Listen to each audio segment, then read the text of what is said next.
You're about to see foods that weren't meant to be eaten, but people ate them anyway, because they had no choice. In fact, some of these meals came from literal garbage, some were built from scraps no one wanted, and one of them was considered lucky just to find. Stay with me, because number 19 was created by accident and became a survival legend.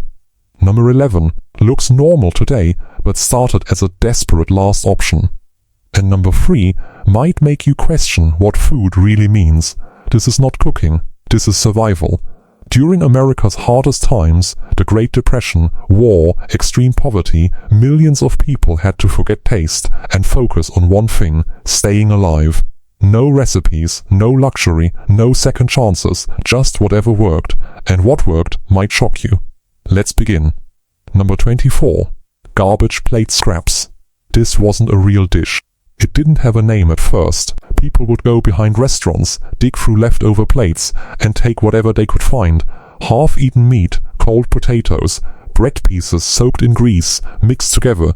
This was not food, this was survival. For many families, this was dinner. It was risky, it was humiliating, but it kept people alive, and sometimes that was enough. Number 23. Coffee soup. When there was no milk, no real food, people made this. Hot black coffee poured over stale bread. That's it. No sugar, no cream, just bitterness and softness. It filled the stomach, it gave energy, barely. But in freezing mornings, this was comfort. This was not cooking, this was strategy. Number 22. Potato peels freed in lard.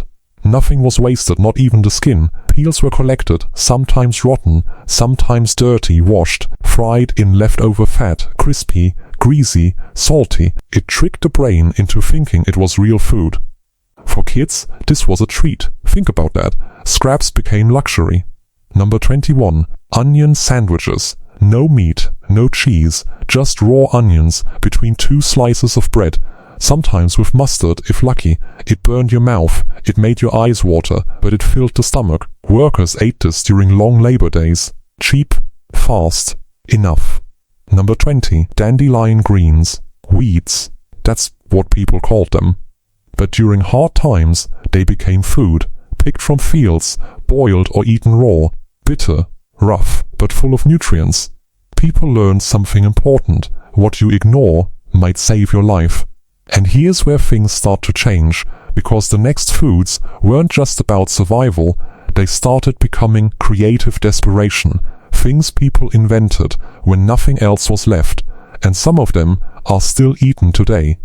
Now things get more intense, because people stopped just finding food, they started inventing it, out of nothing, out of scraps, out of ideas, out of pure desperation, and what they created somehow worked.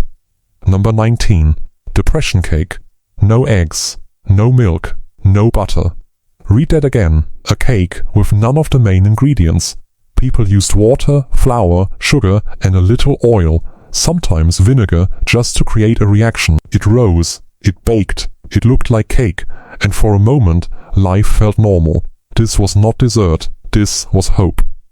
Number 18. Hoover stew. Named after President Herbert Hoover, but not in a good way. People blamed him for the economy collapse, so they named their struggle after him. This stew was simple: macaroni, canned tomatoes, hot dogs if you were lucky, everything thrown into one pot. It fed many mouths, with almost nothing. It wasn't tasty, but it was shared, and that mattered. Number 17. Milcorno. This came later during food aid programs, a mix of cornmeal and powdered milk given to poor communities, cooked into porridge, thick, bland, heavy, but full of calories. Governments used it to fight hunger, because survival sometimes needs science. Number 16. Bread with drippings. After cooking meat, the grease left behind was saved, bread was dipped into it, every drop mattered. Flavor came from fat, even if there was no meat left. This was not waste, this was resourcefulness. Number 15. Ketchup soup. Yes, ketchup mixed with hot water, sometimes a little salt or sugar. That's it. It looked like tomato soup. It tasted close enough. When your options are 0, close enough becomes everything. Number 14. Cornmeal mush. Cheap, filling, reliable. Cornmeal boiled in water. That's all, no flavor, no excitement, just survival fuel. Families ate this daily, morning, noon, night. Same thing, again and again, and still they were grateful. Here's what no one tells you: hunger doesn't just change what you eat, it changes how you think. You stop asking, is this good? You start asking, will this keep me alive? And the next foods push that idea even further. This is where survival gets uncomfortable, because now people weren't just stretching food, they were redefining it. Things that were never meant to be eaten suddenly became meals, and once you understand why, you'll never look at food the same way again. Number 13. Chipped beef on toast. Also called SOS by soldiers. Creamed dried beef poured over toast. Salty. Heavy. Overpowering, but it lasted long. It was cheap. And it fed troops fast. During war, comfort didn't matter, function did. This was not food, this was fuel. Number 12. Lard sandwiches. No meat, no vegetables, just lard spread thick on bread. Pure fat, high calories, instant energy. It sounds extreme, but when your body is starving, fat becomes life. Number 11. Peanut butter bread. Today it's normal, but it didn't start that way. Peanut butter was cheap, accessible, long-lasting. People used it as a full meal, no extras, just bread and spread. Simple, reliable, enough. Number 10. Boiled cabbage water soup. After boiling cabbage, the water was saved, drunk like soup. Sometimes with salt. That's it. Nothing wasted. Even flavored water had value. Number 9. Scrapple. Made from leftovers, but not the kind you expect. Pork scraps, organs, bits no one wanted, mixed with cornmeal, cooked into a loaf, sliced, fried, crispy outside, soft inside. It used everything, nothing thrown away. This was not cooking, this was survival engineering. Number 8. Ration chocolate bars. Given to soldiers during wartime. Designed to be unpleasant. Yes, on purpose. So they wouldn't eat it too quickly. Hard, bitter, dense, but packed with energy. It could keep someone going when nothing else could. This is where things change again, because the next foods weren't just about survival, they started becoming identity, traditions, meals that people kept even after the struggle ended. Think about that. Something born from desperation becomes culture. Now we enter a different phase, because some of these trash foods didn't disappear. They stayed, they evolved, they became comfort, they became identity. What started as survival turned into tradition. Number 7. Biscuits and gravy. At first, this wasn't comfort food, it was necessity. Flour, water, a little fat, turned into biscuits. Then gravy, made from grease and flour.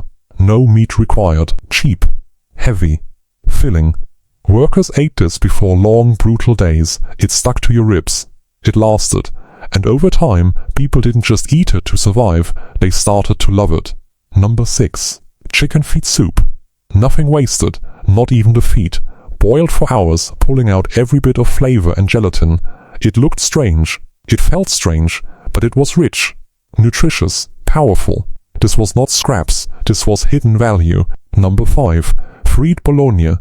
Cheap meat, processed, affordable, accessible. Fried in a pan, edges curling up, smell filling the room, put between bread, simple. But for many families, this was a real meal, a step above nothing, a small victory. This is where everything tightens, because the final foods are the most extreme, the most emotional, the ones people don't talk about, because they remind us how close survival can get. Number 4. Mayonnaise sandwiches. Just bread and mayo. That's it. Creamy, empty, strange, but it had calories.